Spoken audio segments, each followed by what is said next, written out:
사도신경하심으로 신앙 고백하시겠습니다. 나는 전능하신 아버지 하나님 천지의 창조주를 믿습니다. 나는 그의 유일하신 아들 우리 주 예수 그리스도를 믿습니다. 그는 성령으로 잉태되어 동정녀 마리아에게서 나시고 본디오 빌라도에게 고난을 받아 십자가에 못 박혀 죽으시고 장사된 지 사흘 만에 죽은 자 가운데서 다시 살아나셨으며 하늘로 오르시어 전능하신 아버지 하나님 우편에 앉아 계시다가 거기로부터 살아있는 자와 죽은 자를 심판하러 오십니다. 나는 성령을 믿으며 거룩한 공교회와 성도의 교제와 죄를 용서받는 것과 몸의 부활과 영생을 믿습니다. 아멘. 찬송가 426장입니다. 찬송가 426장.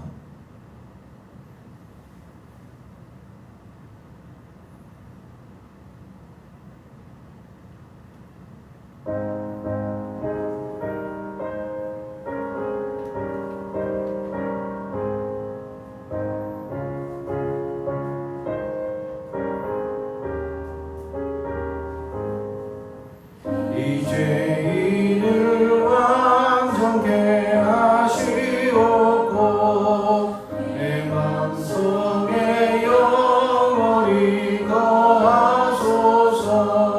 죄 가운데 빠져가 몸과 마음을 있는보다 더 이게 하옵소서. 눈보다 더욱 귀어지게 보시소서. 정결케 하옵소서. 저보좌에 앉으신 주 예수여 이 몸 주께 드리니 받으소서. 내 마음과 지식도 드리오니 있는보다 더 이게 하옵소서. 눈보다 더욱 이어지게 보시소서. 정결케 하옵소서.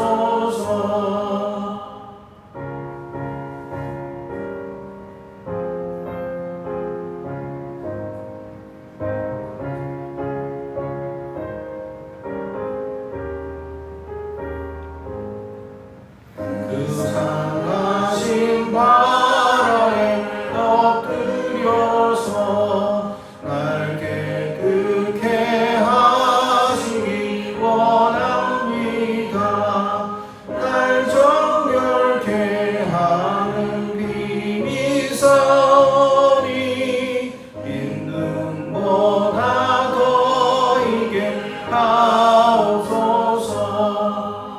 눈보다 더욱 귀어지게 보시소서. 정결케 하옵소서.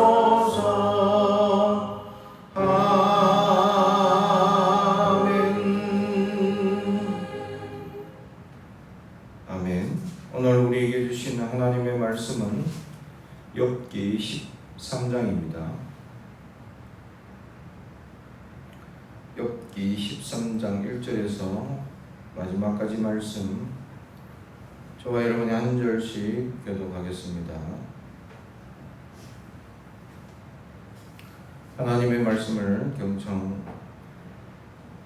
말씀을 봉독하겠습니다. 하나님의 말씀을 경청해 주시기 바랍니다. 나의 눈이 이것을 다 보았고 나의 귀가 이것을 듣고 깨달았느니라. 너희 아는 것을 나도 아노니 너희만 못하지 않느니라. 참으로 나는 전능자에게 말씀하려 하며 하나님과 변론하려 하노라. 너희는 거짓말을 지어내는 자요 다 쓸모없는 의원이니라. 너희가 참으로 잠잠하면 그것이 너희의 지혜일 것이니라. 너희는 나의 변론을 들으며 내 입술의 변명을 들어보라. 너희가 하나님을 위하여 불의를 말하느냐 그를 위하여 속임을 말하느냐. 너희가 하나님의 낯을 따르려느냐 그를 위하여 변론하려느냐. 하나님이 너희를 감찰하시면 좋겠느냐? 너희가 사람을 속임같이 그를 속이려느냐? 만일 너희가 몰래 낯을 따를진대 그가 반드시 책망하시리니 그의 존재의 종기가 너희를 두렵게 하지 않겠으며 그의 두려움이 너희 위에 임하지 않겠느냐?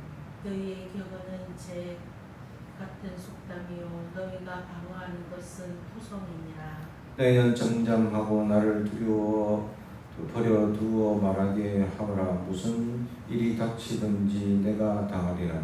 내가 어찌하여 내 살을 내 이로 물고 내 생명을 내 손에 두겠느냐. 그가 나를 죽이시리니 내가 희망이 없노라. 그러나 그의 앞에서 내 행위를 아뢰리라. 경건하지 않은 자는 그 앞에 이르지 못하나니 이것이 나의 구원이 되리라. 너희들은 내 말을 분명히 들으라. 내가 너희 귀에 알려줄 것이 있느니라. 보라 내가 내 사장을 진술하였거니와 내가 정의롭다 함을 얻을 줄 아노라. 나와 변론할 자가 누구야? 그러면 내가 잠잠하고 기운이 끊어지리라. 오직 내게 이 두 가지를 행하지 마옵소서. 그리하시면 내가 주의 얼굴을 피하여 숨지 아니하오리니 곧 주의 손을 내게 대지 마시오며 주의 위엄으로 나를 두렵게 하지 마실 것이니이다. 그리하시고 주는 나를 부르소서. 내가 대답하리이다. 꼭 내가 말씀하게 하옵소서. 주는 내게 대답하옵소서.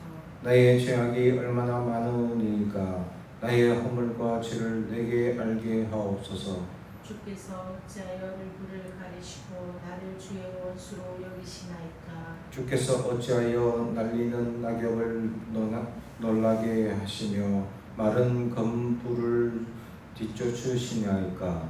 주께서 나를 대적하사 괴로운 이들을 기록하시며 내가 젊었을 때에 지은 죄를 내가 받게 하시오며 내 발을 차고에 채우시며 나의 모든 길을 살피사 내 발자취를 점검하시나이다. 나는 썩은 물건에 낡아진 같으니 좀 먹은 의복 같으니이다. 아멘. 오늘도 하나님의 크신 은혜가 넘치길 주님의 이름으로 축복합니다. 오늘 말씀 계속해서 욥의 변론의 이야기가 이어지고 있습니다. 1절, 2절은 나도 너희들이 아는 하나님의 지식을 다 가지고 있다라고 이야기를 시작하죠. 친구들의 변론 속에 있는 하나님의 말씀, 하나님의 진리, 하나님의 역사들, 그런 하나님께서 행하심, 또 역사하심, 또 그분의 지식을 나도 다 알고 가지고 있다라는 이야기로 시작하고 있습니다. 욥이 무식한 사람도 아니고 욥이 말씀을 모르는 사람도 아니고 욥도 아주 경건한 사람 중에 한 사람이기 때문이죠. 그래서 그는 이 하나님의 지식을 너희만큼 나도 다 가지고 있는 그런 사람이다 라며 시작하고 있다라는 것이죠. 사람들이 가끔 이야기를 하면서 자기만 하나님을 알고 자기만 아는 특별한 비밀을 가지고 있는 듯 이야기하는 사람들이 있습니다.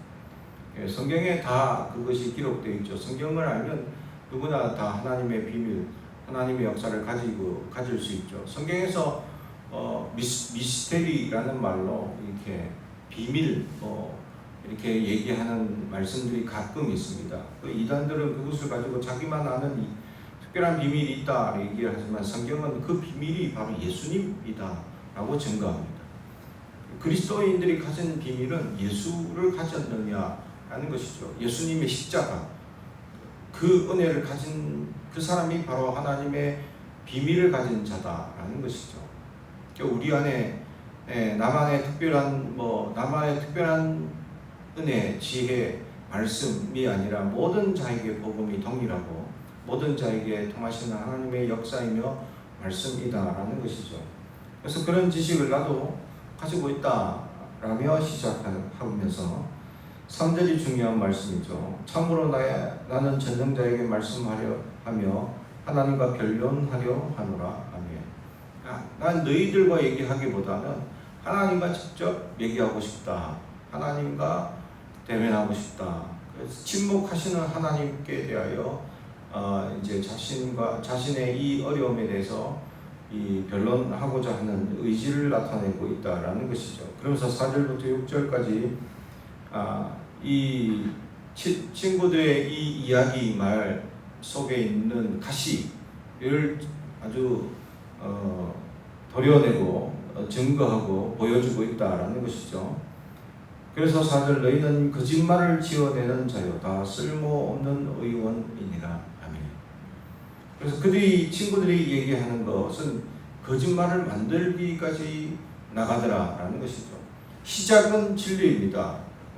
하나님은 참되시고 하나님은 선하시고 하나님은 진리의 하나님이시다 라고 시작은 이렇게 참된 증거로 시작합니다.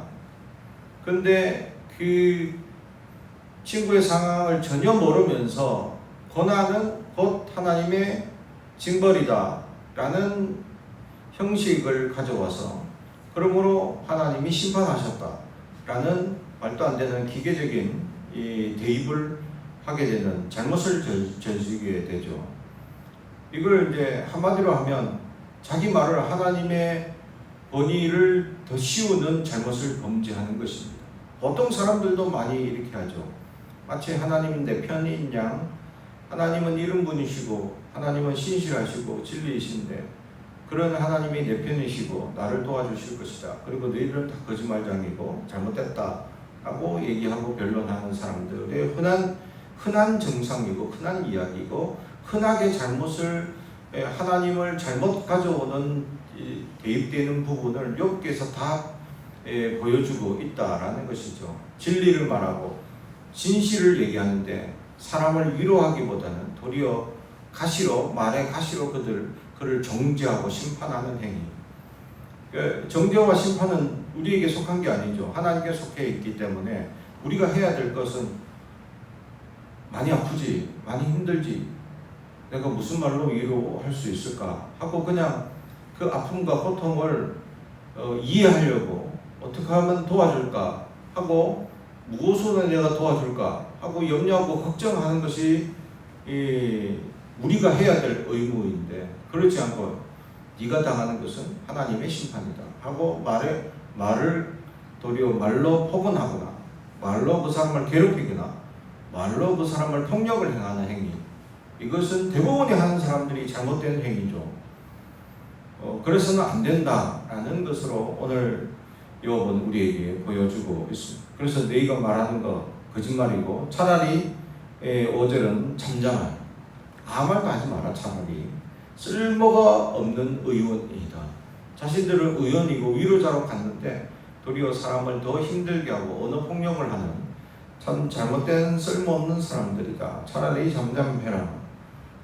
5절에도 잠잠해라. 그리고 6절에 너희는 나의 변론을 들으면 내 입술의 변명을 들어보라.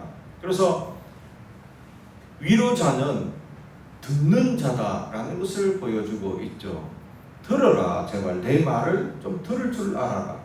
대부분 사람들은 안 듣는 것에서 잘못을 시작합니다. 잘못이 어디서 시작됩니까? 라고 물어보면 안 듣기 때문에 잘못이 시작됩니다. 들으려 하지도 않고 들을 생각도 없는 사람들이 많습니다. 자기만 옳다고 주장하고 자기가 전부인 양 착각하는 사람들이 있습니다. 그래서 다른 사람의 주장은 하나도 들을 필요도 없고 들을 생각도 없는 사람들이 있죠. 그런 사람들의 죄악이 얼마나 무서운지, 그들은 언어를 폭력하고 언어로 사람을 괴롭히고 말로 사람을 죽이는 행위를 하는 사람들이 있더라라는 사실입니다. 그러면서 7절부터 12절까지 친구들에게 이제 경고를 주는 메시지가 있죠. 그래서 너희가 하나님을 위하여 불의를 말하느냐, 그를 위하여 속임을 말하느냐. 그러면서 욥이 직접적으로 너희가 말하는 하나님을 위한다는 포장으로 불의한 것을 행하는 너희, 언어 폭력을 행하는 너희, 이미 마음에서 심판하고 정죄하는 행위, 이 모든 것이 불의다 그러니까 하나님, 근데 그것을 하나님의 이름으로 포장을 하고 있는 잘못을 하고 있다라고 지적하고 있습니다. 우리가 흔히들 하게 되는 실수죠. 다른 사람의 잘못을 지적하거나 다른 사람의 연약함을 우리가 이 소문을 퍼뜨릴 때 하나님 이름으로 포장하는 잘못.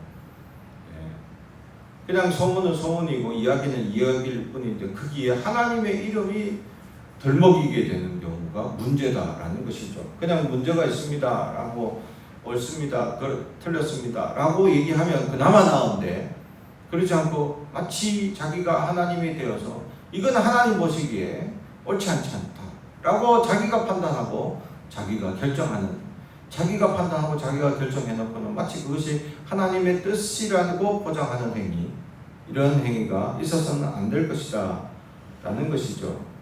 그래서 8절, 너희가 하나님의 낯을 따르느냐 그를 위하여 변론하느냐, 그 모양만 보여주는 모양만 번지르하면서 하나님의 이름으로 포장하는 행위에 대해서 콕 찔러서 둘러까기 하는 모양. 욥도 직접적으로 이렇게 하기보다는 좀 약간 둘러서 친구들에게 질타하고 있는 모습을 보여주고 있습니다. 그러면서 이 9절, 하나님이 너희를 감찰하시면 좋겠느냐, 너희가 사람을 속임같이 그를 속이려느냐. 말로 하나님의 포장하는 것은 하나님을 도리어 속이는 것이다. 진리를 얘기한다 하면서 진리를 끄집어서 하나님의 이름으로 얘기하는 모든 것, 그것이 바로 하나님을 속이는 행위다. 우리는 하나님을 속이고 있지 않나 또 돌아볼 수 있어야 합니다. 하나님의 이름으로 포장하는 모든 행위들, 그것이 마치 하나님이 내 편인 양, 또 내 편이 되어주시는 양 착각하죠. 하나님은 내 편이 아니라 내가 하나님 편인지를 돌아봐야 합니다. 우리가 하나님 편에 서 있고 하나님의 뜻을 따르는 순종하는 사람이 되어야 되는데, 그것이 우선인데 마치 내가 행하는 것이 진리고 내가 행하는 것이 하나님 편이, 나의 편이 되어주셔서 나에게 힘을 주실 것이다 라고 착각하는 사람들이 대부분입니다. 우리는 그런 의식, 그런 잘못된 생각 가운데 벗어나야 합니다. 그것이 하나님을 속이는 행위고 그것이 하나님 앞에 도리어 범죄하는 행위임을 깨달아야 한다라는 것이죠. 그러므로 우리는 하나님 편에 서 있고 하나님 말씀을 가지고 사람을 판단하거나 정죄하는 것이 아니라 위로하고 세워주는 하나님의 사람들이 되길 주님의 이름으로 축복합니다. 그러면서 13절부터는 이제 이 무례한 친구들에 대하여 항변하고 있는, 너희가 그렇게 포장하고 그렇게 거짓말하고 속이고 있는 행위에 대해서 계속 이야기하면서 13절, 너희는 잠잠하고 나를 버려두어 말하게 하라. 무슨 말이든지 무슨 일이 닥치든지 내가 당하리라. 어떤 일을 당하든지 내가 당하지, 너희들은 차라리 잠잠하는 것이 도움이 된다 라고 시작하죠. 참된 위로자는 아픔을 가지고 있는 사람한테 판단이나 그것에 대해서 어떤 생각을 얘기하는 것이 아니라 같이 있어주고 같이 잠잠히 침묵하고 같이 기도하는 것뿐이다 라는 것이죠. 이것이 진정한 위로자일 것입니다. 친구들은 위로하러 온 사람들이죠. 도와주러 온 사람들. 근데 도와주러 온 사람들이 도리어 이것은 하나님의 징계고 심판이다 라며 언어폭력을 행하는, 연약함에 빠진 그들에게 잠잠해라. 그리고 내 말을 제발 좀 제대로 좀 들어라 라고 몇 번을 얘기하고 있죠. 욥의 변론을 제대로 듣지 못하는 사람, 길을 막은 자들은 자기가 생각하는 대로만 얘기하게 되어져 있다라는 것이죠. 그래서 차라리 잠잠해라 하면서 13장의 가장 핵심의 말씀을 얘기합니다. 15절, 그가 나를 죽이시리니 내가 희망이 없노라. 그러나 그 앞에서 내 행위를 아뢰리라. 아멘. 이 이제 약간 어려운 말인데 이걸 지각한 말씀이 더 이해가 쉬운데, 그가 나를 죽여도 나는 희망이 없어도 나는 하나님을 의뢰하겠습니다. 이게 지각한 말씀입니다. 이게 더 이해하기 쉽다라는 것이죠. 다시 말하면 욥은 자기를 죽이든지 내가 그래서 희망이 없어져도 나는 하나님을 의지하겠습니까? 이것이 욥의 신앙 고백입니다. 우리에게도 그러한 신앙 고백이 있느냐? 어떤 어려움이 오고 어떤 불편이 오고 어떤 환란이 오더라도 그것 또한 하나님의 계시고 하나님의 역사임을 고백할 수 있느냐라는 것이죠. 우리 인생에 환란이 올 수 있고 말로 할 수 없는 고통이나 어려움이 다가올 수 있습니다. 그래서 참으로 탄식하며 눈물 흘리는 역사도 있을 것이고 괴로워하고 어려워하며 힘든 역사도 있을 것이고 인생에 말로 할 수 없는 아픔과 고통 가운데 눈물 지우는 역사도 있을 것입니다. 근데 그럼에도 불구하고 하나님을 의리합니다. 신뢰합니다. 라고 부르짖고 그럴 때일수록 더 하나님께 주목하고 기도하며 나아가는 하나님의 사람들이 있느냐라는 것이죠. 우리에게 그러한 은혜가 있길 주님의 축복합니다. 그러면서 이 17절부터 19절까지의 또 핵심적인 말씀 13절 보라 내가 내 사정을 진술하였거니와 내가 정의롭다 함을 얻을 줄 아노라. 아멘. 그래서 나는 무죄함을 대해서 내가 정말 아무 죄가 없다라는 것에서 너희에게 분명히 알려주는데 나는 아무 죄가 없다라는 것을 분명히 알아라 하며 무죄함을 다시 한번 또 친구들에게 주장하고 알려주고 있는 모습을 보여주고 있습니다. 그러면서 19절 나와 변론한 자가 누구냐? 그러면 내가 잠잠하고 기운이 끊어지리라. 정말 내 이런 상황을 정말 100% 이해하고 나와 그 100% 이해한 상황에서 변론을 할 사람 있냐 이거죠. 근데 없을 것이다. 이런 변론을 할 수 있는 사람은 없고 유일하게 변론할 대상은 하나님뿐이다 라고 얘기하죠.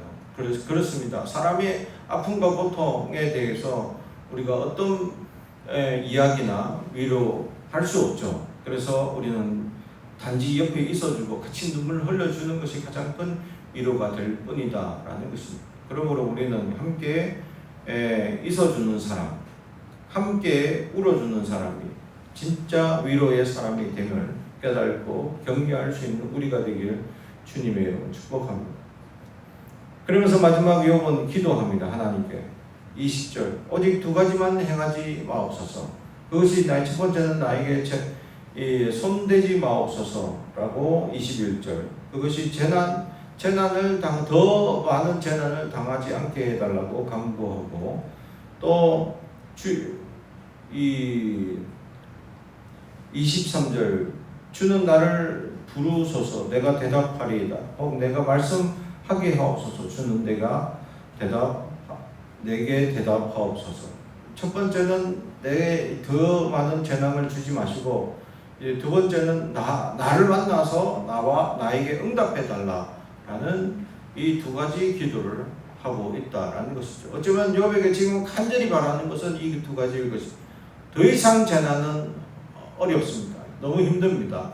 재난을 그만 줄 수 없습니까? 라고 기도하고 두 번째는 제발 나에게 응답을 달라. 아무 대답 없는 하나님. 우리가 기도할 때 또 아무 응답이 없는 하나님이 있습니다. 그때 우리가 답답하죠. 힘듭니다. 뭐라고 한마디라도 하시면 내가 아멘 하겠습니다. 라고 그냥 의성화 한마디, 의태어 한마디라도 신음 한마디라도 딱 들려주시면 내가 그것으로도 응답인 줄 알겠습니다. 할 때 하나님은 한마디도 대답지 않을 때에 있습니다. 그것도 대답인 거죠. 물론 침묵도 하나님의 대답인 거죠. 욥은 지금 친구들이 하나님의 이름으로 덮씌워 자기의 언어 폭력을 당하고 있는 이런 상황. 이게 더 힘들다. 육신의 고통, 아픔, 지금 지금 말로 할 수 없는 잠도 못 자는 고통 속에 있는 그 침대가 완전히 피로 물들어가지고 고통에 이 말할 수 없는 어려움으로 겪고 있는 이런 환경 속에서 친구들은 도리어 와서 언어 폭력을 하면 정신적으로 더 피해를 주고 있는 이런 상황. 그래서 자기는 지금 하나님의 응답을 받아야 되는 상황에 친구들이랑 변론을 해야 되는 도리어 더 어려운 상황을 겪으면서 하나님께 간구하죠.